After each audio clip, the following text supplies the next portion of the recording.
सुप्रभात बच्चों, कैसे हो? उम्मीद करती हूँ कि घर पर स्वस्थ होंगे और विजय टेस्ट की आप तैयारी कर रहे होंगे। आज हम छात्रों रस, जो हमने पिछली कालांश में किया था, पिछले पीरियड में हमने किया था रस के जो 5 भेद थे वहाँ तक हमने कर लिया था।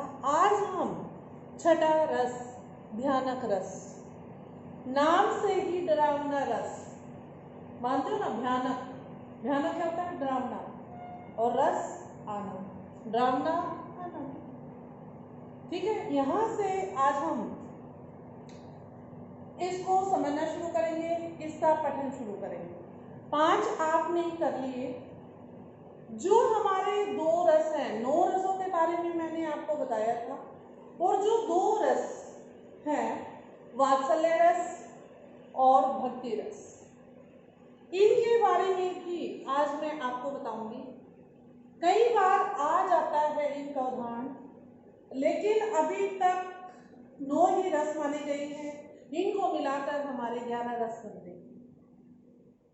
ठीक है, तो छात्रों उम्मीद कर सकती हूँ कि जो मैंने पिछला काम करवाया था आपने अच्छे से किया होगा।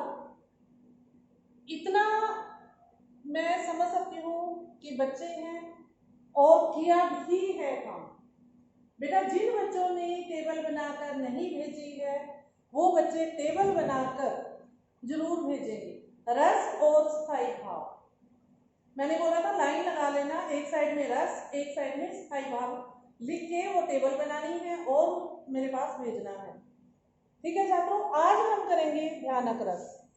जैसे आप समझते हो, किसी डरावनी वस्तु को देखकर, पशु आदि को देखकर, किसी अपराध के लिए दंड पाने की कल्पना आदि से उत्पन्न हुई मन की व्याकुलता को भय कहते हैं। समझ गए छात्रों? ध्यान से दोबारा सुनिए। किसी डरावनी वस्तु को, किसी डरावने पशु को या कोई अपराध किया है और उसके दंड पाने की जो कल्पना आदि से उत्पन्न हुए जो मन के भाव है या व्याकुलता है, उसे हम भय कहते हैं। ये हुआ हमारा भयानक रस। भय की स्थिति में अब देखिए, मन स्थिर नहीं रहता। जब हमें किसी चीज से डर लगता है तो हमारा जो मन है वो एक जगह पर नहीं रहेगा, वो कल्पनाएं करता रहेगा कि अगर ऐसा हुआ तो, अगर ऐसा हुआ तो। मान लो कोई छात्र है, गृह कार्य दिया गया है, वो गृह कार्य करके घर से नहीं आता और टीचर सबसे पहले उसी को खड़ा कर देती है। उसका मन फिर स्थिर नहीं होगा, वो सोचता रहेगा अब मैं कौन सा बहाना लगाऊं कि मैंने काम क्यों नहीं किया। उसको फिर किस चीज का डर है? भय किस चीज का है? कि अगर मैंने प्रॉपर बहाना नहीं बनाया तो कहीं टीचर मुझे डांटे ना। यही बहाना होता है ना बच्चे का। तो जो ये डर है, ये क्या हो गया? इससे डर, जो मन स्थिर नहीं रहता, इससे भयानक रस की निष्पत्ति होती है, भयानक रस की उत्पत्ति होती है। जैसे एक और अजगर ही लखी, एक और मृगराज, ये उदाहरण है छात्रों। आपकी बुक में जो आपकी व्याकरण शाखा है उसमें ये नहीं है। जैसे ही हम जैसे पढ़ाते हैं, लेक्चर देते हैं, जो उदाहरण देते हैं इनको लिख लिया करो, चाहे अपनी बुक में ही नीचे लिख लो, जहां पर ये भयानक रस है आपकी बुक में वहीं इसका उदाहरण भी देख के लिख लो, और जब आप याद करोगे ये आराम से याद हो जाएंगे। ठीक है, पिछली जो हमारी क्लास थी, जो लेक्चर था, उसमें मैंने गानों के माध्यम से और एक प्रेम भरी कहानी के माध्यम से आपको रस पहचानने की ट्रिक भी बताई थी। आपने अच्छे से समझी भी है, बच्चों ने उसको अच्छा भी बोला है कि मैम ये काफी अच्छा लगा है।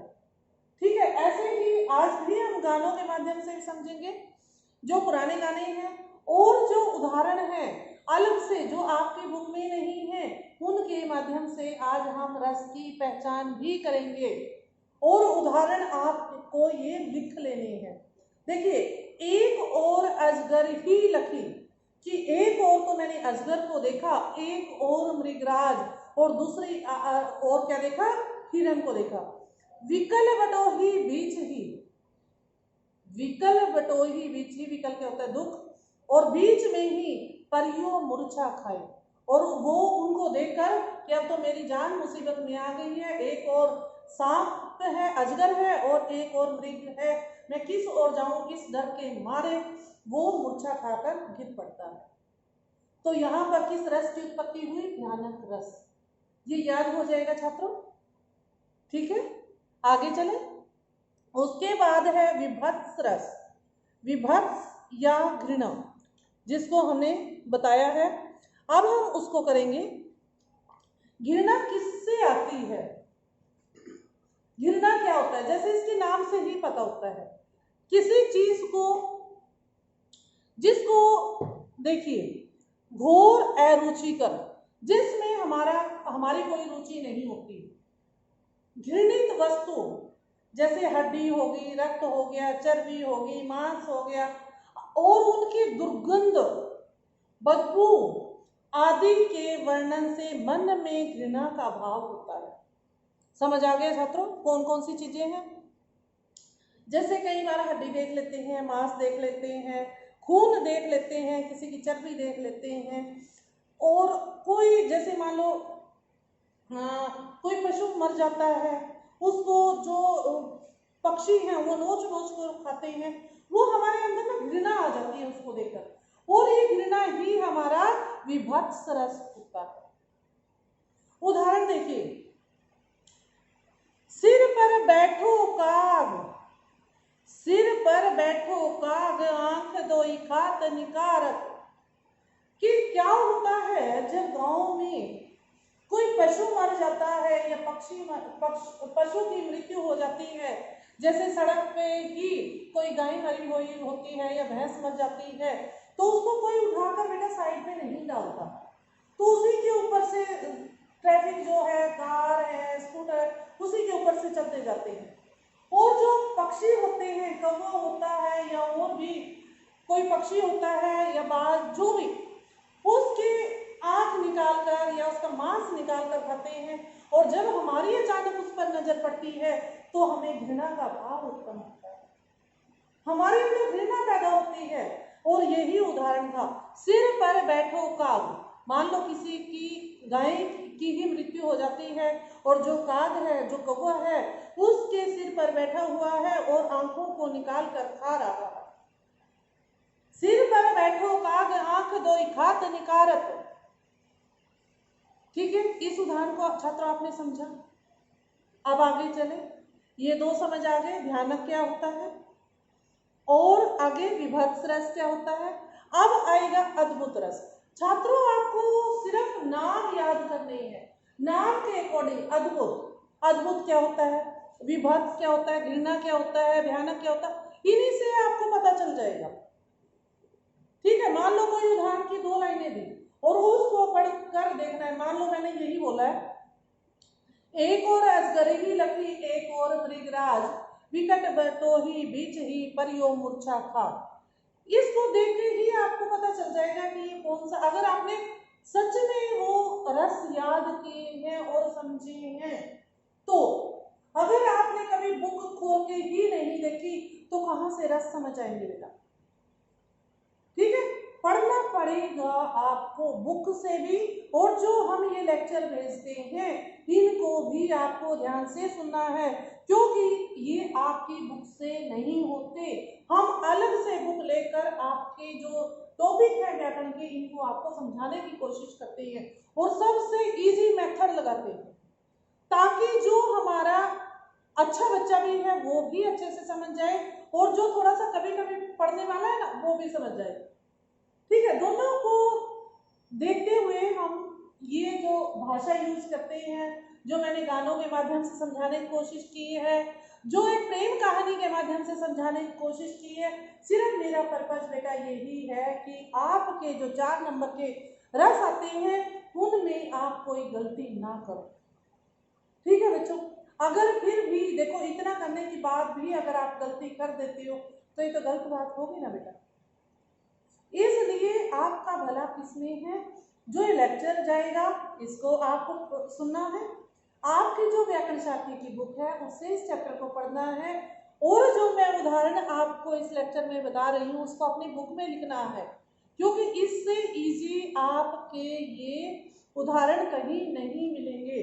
जैसे आपकी बुक थी, बुक में क्या लिखा हुआ है इसका उदाहरण देखिए, बिनु पद चले सुने बिनु काना, कर बिनु कर्म करे विधि जाना। ये आपकी बुक का सुना रही हूं मैं कि आपको ये याद नहीं होगा। देखिए, बिनु पद चले सुने बिनु काना, कर बिनु कर्म करे विधि जाना, आनंद रहित सकल रस भोगी, बिनु वाणी वक्ता बड़ जोगी। ये आपसे याद नहीं होगा, और जो मैंने आपको बताया वो कितने अच्छे से आप कर लोगे, है ना। अब देखिए, अब हम चलते हैं अपने अद्भुत रस की ओर। अद्भुत जो रस है इसका स्थायी भाव क्या होगा? विस्मय। विस्मय मीन्स हैरानी, आश्चर्य। अब देखिए, अद्भुत रस का किसी असाधारण, जो साधारण नहीं है, नॉर्मल नहीं है, उसका अलौकिक वस्तु जीव आदि को देखकर हृदय में आश्चर्य का जो भाव उत्पन्न होता है, किसी असाधारण, अपूर्व, अलौकिक वस्तु या जीव आदि को देखकर हृदय में आश्चर्य का जो भाव उत्पन्न होता है, वो कौन सा रस कहलाता है? अद्भुत रस कहलाता है। अद्भुत मीन्स अनोखा। मान लो कोई एक लड़का है और वो लड़की के कपड़े पहनकर सड़क पर चला जाता है, लोगों को हैरानी होती है। जब लोगों को हैरानी होगी तो वहां अपने आप अद्भुत रस होगा।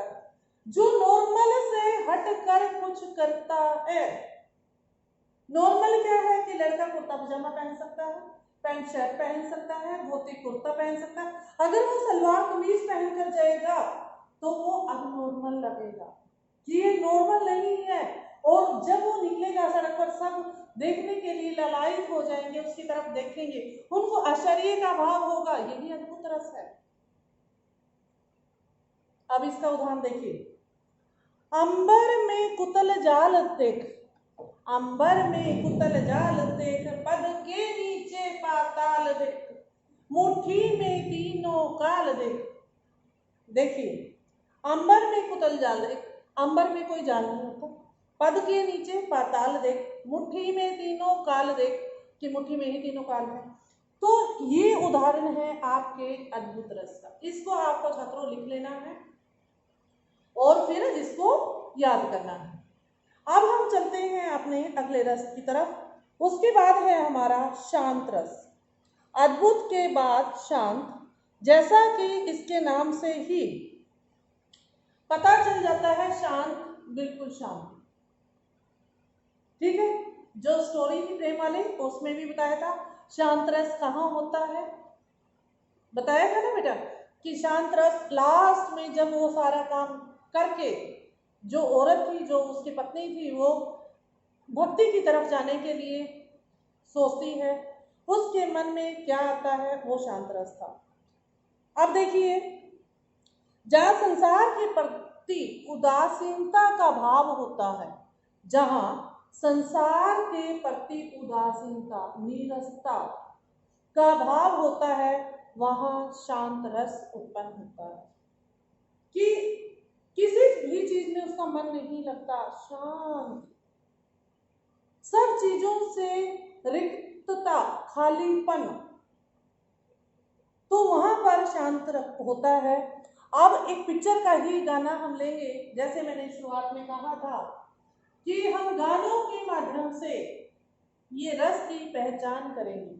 जो गाना आता है, एक मूवी का है, कि जिसमें जब उसका सब कुछ शांत हो जाता है, कोई भी उसके घर वाला नहीं होता, उसकी प्रेमिका नहीं होती, जो विनायिका नहीं होती, उसके बारे में, तो ये गाना उसी पर बेस्ड है। ये दुनिया ये चौबारा, यहाँ आना ना दोबारा, अब हम तो है परदेसी, कि मेरा यहाँ कोई नहीं। उसके मन में क्या होता है कि यहाँ पर मेरा कोई नहीं है, अब हम चले, अब हम तो एक परदेसी थे और प्रदेश से जा रहे हैं। उसके बाद हमारा ये थे छात्रों 9 रस। उसके बाद जो वात्सल्य रस है, वात्सल्य मीन्स स्नेह, अब इसके बारे में जानेंगे। वैसे 9 रस दिए गए थे, लेकिन 2 अभी भी हैं, वात्सल्य और भक्ति। अब हम वात्सल्य क्या होता है, वात्सल्य होता है प्रेम। जो श्रृंगार रस वाला प्रेम है वो नहीं, वो नायक नायिका का और प्रेमी प्रेमिका का होता है, पति पत्नी का होता है वहां पर, और यहाँ पर एक माँ और बेटे का होता है, माँ और एक बच्चे का होता है कि वो अपने बच्चे से कितना प्यार करती है। इसके उदाहरण सूरदास जी के जो पद हैं, जो कृष्ण भक्ति से पूरी तरह से ओतप्रोत है, उसमें ये सारे वर्णन हैं। सूरदास के पदों में किसी भी एक पद को आप उठा लोगे, जो माता यशोदा और कृष्ण के हैं, वो सारे पद हमारे वात्सल्य रस में आ जाएंगे। क्लियर छात्रों? अब फिर भी मैं बताऊंगी, देखिए वात्सल्य रस। अब चलिए वात्सल्य की तरफ। छोटे शिशु, छोटे बच्चे, पुत्र के प्रति स्नेह भाव का चित्रण होना वात्सल्य रस का उदाहरण है, जो मैंने बताया। अब इसका भी कोई भी एक गाना आप ले सकते हो, ठीक है, लेकिन जो मैंने लिया है वो ये है, सुनिए। छोटी सी प्यारी सी नन्ही सी आई कोई परी, छोटी सी प्यारी सी नन्ही सी आई कोई परी, गाती मुस्कुराती संगीत की तरह, ये तो लगे मेरे राम की तरह। ये देखिए कि जो वो जिंदगी में आई है, उसकी एक परी, जो बच्ची पैदा होती है, वो एक रामा की तरह से उसको लगती है। वो अपना प्यार दर्शा रही है कि जब से मेरी जिंदगी में छोटी सी नन्ही सी परी आई है, जो मेरी जो जिंदगी है वो गाती और मुस्कुराती और गुनगुनाती हो गई। ये समझ गए बच्चे? वात्सल्य शिशु के प्रति प्रेम का वर्णन वात्सल्य रस में होता है। बच्चे गलती नहीं करते हैं वात्सल्य और श्रृंगार रस में। मैंने बार बार कहा, वात्सल्य माता का बच्चे के प्रति प्रेम और श्रृंगार नायक और नायिका के प्रति प्रेम। क्लियर? अब आते हैं हमारे लास्ट अंतिम रस की तरफ, जो है हमारा भक्ति रस। भक्ति में बिल्कुल सिंपल है, जैसे भगवान की तरफ ध्यान जाना, इसी को हम भक्ति बोलते हैं छात्रों। जहाँ ईश्वर के प्रति प्रेम भाव का वर्णन किया जाता है, जहाँ ईश्वर के प्रति प्रेम भाव का वर्णन किया जाता है, वहां पर हमारा भक्ति रस होता है। ठीक है, इसमें आप कोई भी भक्ति वाले गाने भी आप ले सकते हो इसके उदाहरण में। ठीक है, अगर कोई एक उदाहरण लिखना आ गया तो आप ऐसे भी लिख सकते हो, कोई भी एक भजन। जो इतने आते हैं, भक्ति चैनल पे भी आते हैं, संस्कार चैनल पे भी आते हैं, सत्संग चैनल पे भी आते हैं, कोई भी एक जो कीर्तन होता है, जो जागरण होता है, उसका कोई भी एक गाना या भजन की 2 लाइनें आप उठाकर इसमें लिख सकते हो। लेकिन इसमें जैसे मेरा तो ये है कि मेरे तो गिरधर गोपाल दूसरो न कोई, ठीक है, ये भी आ सकता है। और भी बहुत सारे भजन हैं जो आप इस भक्ति रस के अंतर्गत लिख सकते हो। क्लियर छात्रों? कोई भी भजन इसमें, जैसे आपके में लिखा हुआ है, तू दयालु तू दीन है तू दानी है, ही भिखारी हो प्रसिद्ध बात की तू पाप पूजनहारी, ये लिखने की जरूरत नहीं। इतना 6 नंबर का आपसे नहीं लाना होगा, 6 जो लाइनें हैं ये आपसे नहीं याद होगा। ये लिख लीजिए, अपनी कोनहु नैया रे बिन राम घनु नंदन, या ये लाइन सबसे अच्छी है, मेरे तो गिरधर गोपाल दूसरो न कोई। जो मीरा कृष्ण की भक्ति में लीन हो जाती है और तब ये गाना गाती है, कि मैं तो श्री कृष्ण भगवान की भक्ति में ही लीन हूँ। छात्रों, आज अपने रस जाने, मैंने 3-4 जो आपकी क्लास लगाई है, सिर्फ छोटे छोटे से पोर्शन मैंने आपको समझाए हैं। एक दिन मैंने आपको समझाया था रस किसे कहते हैं, उसके कितने अंग हैं। नेक्स्ट में समझाया 9 रसों के नाम और उनके स्थायी भाव, एक कहानी के माध्यम से। तीसरी क्लास में मैंने ये समझाया उदाहरण कौन से आप दे सकते हो, एक गानों के माध्यम से सिखाया।